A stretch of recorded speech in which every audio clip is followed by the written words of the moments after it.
Yo yo, salut, bienvenue dans ce 4e cours sur le copywriting. Je m'appelle Lucas, je suis entrepreneur et j'accompagne les gens qui souhaitent se lancer dans le business en ligne, en créant notamment des tunnels de vente et des offres irrésistibles. Aujourd'hui, on se voit donc pour le 4e cours de copywriting.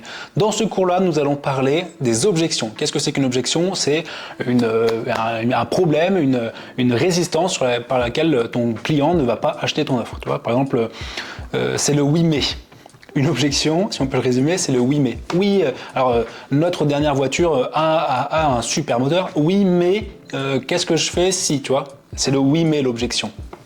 Et on va en traiter quelques-unes là, on va faire les questions-réponses de ces objections, puis on va voir comment est-ce qu'on peut y répondre à l'avance dans nos textes de vente pour éviter justement qu'on ait trop d'objections par la suite. Alors, les objections courantes, les plus courantes. La première, c'est est-ce que ça va fonctionner pour moi? Comment on répond à ça? On répond en montrant des études de cas, en montrant différentes utilisations de notre offre ou de notre produit, et on essaie de coller au plus possible au quotidien et aux difficultés de la personne. Vous avez une offre de perte de poids, la personne elle est végétarienne, est-ce que ça va marcher pour moi? Et tu montres qu'il y a d'autres végétariens qui ont réussi, d'autres études qui ont montré que ça allait marcher, et puis que surtout dans son quotidien, ça va fonctionner aussi. Deuxième objection, on ne peut pas changer ma situation. Et là, ce qu'il faut faire, c'est jouer sur l'émotion de la personne et jouer sur son identité. Elle a une identité dans laquelle elle n'est pas bien. On va lui montrer que cette nouvelle identité qu'elle veut atteindre, là, ce rêve, ce désir qu'elle a, elle peut l'atteindre grâce à notre offre. Et on va vraiment pousser là-dessus à fond, pour pas qu'elle se dise, pour plus qu'elle ne se dise, on ne peut pas changer ma situation, mais plutôt, ça va changer ma situation. Tu vois ? On va vraiment jouer sur l'identité. Troisième point, j'ai déjà essayé une autre solution, mais ça n'a pas fonctionné pour moi. Et bien là, il faut qu'on mette en avant pourquoi est-ce que les autres solutions elles n'ont pas fonctionné, pourquoi est-ce qu'elles étaient mauvaises, quelles étaient leurs lacunes, et pourquoi est-ce que notre solution, notre mécanisme unique, notre big ID, elle est incroyable. Pourquoi est-ce qu'elle est complètement nouvelle, et pourquoi est-ce qu'elle révolutionne ton domaine, et pourquoi est-ce que ça va fonctionner pour elle. Donc on casse la concurrence et on met en avant notre offre. J'ai déjà tout essayé. Là, on surprend le prospect par rapport à ce qu'il attend. On prend un positionnement différent. On dit, nous, on est complètement différents. Ce que tu as essayé, c'est pas du tout la même chose. Nous, ce qu'on fait, c'est on révolutionne le truc, tu vois. On a vraiment notre mécanisme unique qui fait que ça fonctionne. Et en faisant ça, la personne, elle se dit, ce qu'il faut éviter, c'est surtout de mettre notre offre, notre produit, avec les autres. Il ne faut pas qu'elle puisse comparer, il faut que ça soit complètement différent. Et ça, normalement, tu le fais justement dans ton copywriting, dans ta big ID, dans ton mécanisme unique, dans ton storytelling, en disant, voilà, nous, on est complètement différents de ce que font les autres.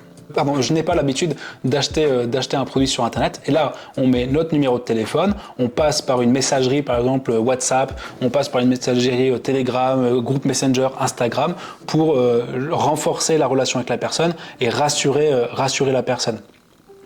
Et puis, on met aussi des avantages qu'il y a d'acheter sur Internet. Si c'est une personne qui a jamais acheté sur Internet, qui est jamais passé par Stripe ou par PayPal, on lui explique comment c'est simple et que, on met de la preuve sociale là-dedans, on montre qu'il y a d'autres personnes qui ont réussi, que ça marche très très bien et qu'il n'y a pas de souci par rapport à ça. Et si on peut même faire visualiser la personne, faire de l'analogie, c'est comme si vous passez au magasin et qu'au final vous payez pas sans contact, mais les caisses automatiques, tu vois. Au début on sait pas trop, puis après on utilise quoi. D'ailleurs, les pauvres caissières, elles auront de moins en moins de boulot, du coup, c'est un autre sujet, quoi. Donc c'est pour ça que c'est important de lancer des business, d'être solide et d'être indépendant du système, parce que le système, il va nous baiser de plus en plus, en remplaçant par notamment de l'automatisation. Alors, je peux le faire tout seul. Alors oui, il est toujours possible d'être autodidacte, de faire les choses seul, mais notre solution, là on va mettre en avant le fait que ça va faire gagner du temps, gagner de l'énergie, gagner de l'argent également, parce qu'on va dire voilà, si tu veux faire tout seul, tu vas devoir payer des trucs, tu vas devoir te tromper, faire de la publicité, voir que les pubs ça marche pas. Nous on te propose une stratégie clé en main où ça va être beaucoup plus rapide pour toi. Tu vas te libérer l'esprit, tu auras plus plein de trucs auxquels tu vas plus avoir à penser, tu vas vraiment te focaliser sur l'essentiel, sur ce sur quoi tu es le meilleur, et c'est là où tu vas avoir des meilleurs résultats, quoi. Nous on s'occupera de tout le reste.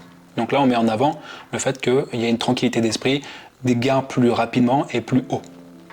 C'est trop cher. Alors là, c'est trop cher, il faut comparer avec d'autres solutions, il faut comparer aussi avec le fait que ton problème aujourd'hui, qu'est-ce qui te coûte, quoi? Tu vois, qu'est-ce qui te coûte? Et souvent, quand la question elle est c'est trop cher, c'est que la valeur perçue elle est pas bonne. C'est que ton travail, toi, de copywriter, dans ton copywriting, c'est pas bon. C'est-à-dire que la personne, elle compare la valeur et le prix. Il faut que la valeur perçue, elle soit bien supérieure au prix pour que la personne elle se dise waouh, mais en fait, je vais avoir tout ça pour juste ça. Et en fait, le prix, il n'est pas important. C'est ça qui est important, tu vois. C'est que là, il faut pas discuter du prix. Alors tu peux proposer un plan de paiement en 3, 5, 10 fois, tu vois, mais c'est même pas cette question-là, c'est que le fait que ta valeur perçue, la personne elle a pas compris, ou c'est toi qui n'as pas mis en avant suffisamment ta valeur perçue, tu n'as pas augmenté la valeur perçue de ton offre. Je n'ai pas le temps, je n'ai pas le temps d'utiliser ton truc.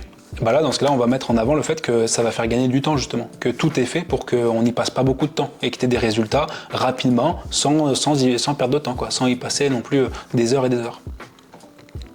Je ne sais pas si ça marche, comment être sûr, est-ce que vous avez des résultats? Et bien là, c'est ta preuve sociale, c'est ta crédibilité que tu vas mettre en avant. Donc des témoignages, des études, ton autorité, tout ce qu'on a vu dans la précédente vidéo.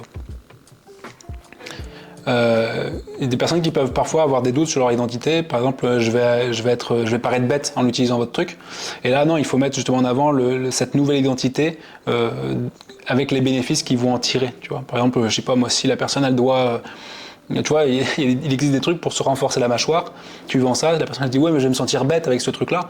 Et bah tu mets non, il faut mettre en avant. Imagine ce que ça va être quand tu vas avoir une belle mâchoire bien carrée, que les meufs elles vont te regarder, que tout le monde tu vas avoir un l'air plus masculin, plus viril, plus sûr de toi également. Et donc là voilà, la personne elle va se dire oui ok, en fait. Même si je mâche des trucs, bon bah derrière il y a ça et ma nouvelle identité elle sera bien meilleure quoi. Est-ce que je peux vous faire confiance? Et bien là, dans ce cas-là, on met de la crédibilité, des preuves, des garanties pour justement qu'il n'y ait pas de risque de son côté, quoi. Et puis finalement, comment on fait pour identifier les objections qui ne sont pas présentes dans cette liste-là, parce qu'il y en a plein d'autres? Bon, alors tu peux demander à ChatGPT déjà, hein, tu demandes à ChatGPT, tu lui dis, bah voilà, tu décris ton avatar, tu lui décris ton offre, et tu dis, bah, quelles sont les objections possibles? Et tu regardes ce qui te répond et tu réponds à ces objections-là. Si tu as une audience, tu poses des questions à ton audience.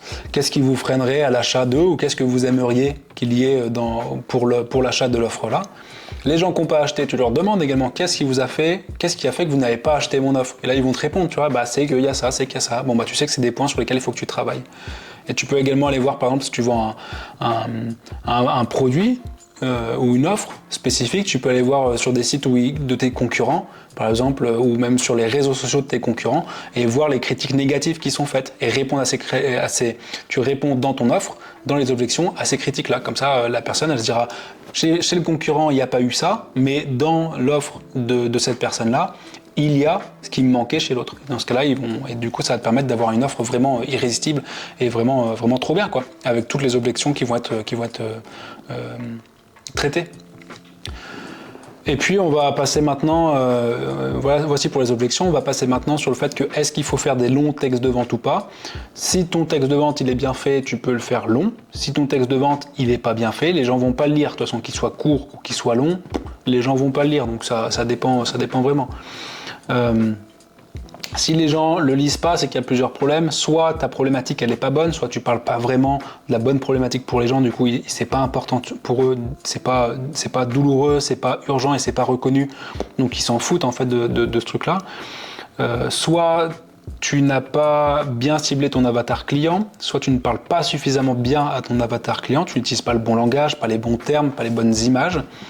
Ça peut être également il faut que ta page, ton texte de vente accroche la personne. Il faut qu'au niveau de l'attention, il faut vraiment que ça accroche la personne. Soit les phrases sont mauvaises, soit les titres sont mauvais, les mots sont compliqués. Et puis la forme du texte est également importante. Est-ce que la police est bonne? Est-ce que c'est pas écrit trop petit ou trop grand? Si une page de vente ne fonctionne pas, si jamais un texte de vente ne fonctionne pas, dans un premier temps, tu changes les titres. Les titres, ça va être vraiment le plus important. Il faut que dans les titres, tu dises tout sans trop en dire. Par exemple, un titre intéressant qui attise la curiosité, le secret que j'aurais voulu savoir. Tu vois, là par exemple, les gens ils vont dire ok, qu'est-ce que c'est que ce secret-là ou comment j'ai gagné 10 000 euros en un mois. Tu vois, tu dis pas comment tu fais, tu dis un peu, mais tu dis pas comment tu as fait. Et donc d'abord tu changes les titres si jamais ça fonctionne pas, et ensuite tu changes le texte en lui-même. Si jamais t'as pas assez de conversion au niveau des titres, en changeant les titres, tu changes le texte en lui-même. Il faut pas non plus avoir des pages de vente hyper créatives, dans le sens où t'es pas obligé de mettre des couleurs spécifiques ou quoi que ce soit. Non, il faut faire des trucs assez simples.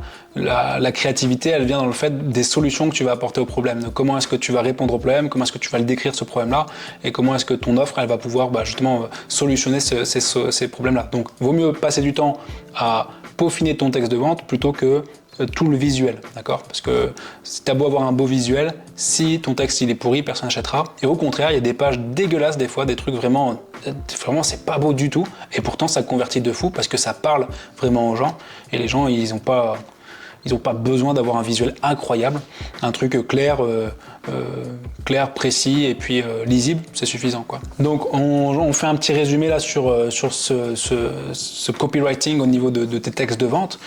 Il faut tout d'abord capter et maintenir l'attention. Il faut avoir cette big idea, ce mécanisme unique qui va accrocher la personne et qui va te différencier de tous tes concurrents. Il faut de la crédibilité, des preuves, une garantie et aider la personne à visualiser son objectif. Si tu mets tout ça plus ce dont on a parlé dans tous les cours de copywriting, et déjà tu vas avoir des pages de vente qui vont être bien plus performantes et qui vont convertir bien plus. Donc c'était le 4e cours sur le copywriting. Je te laisse liker, t'abonner et commenter. Et puis on se voit bientôt. Ciao ciao!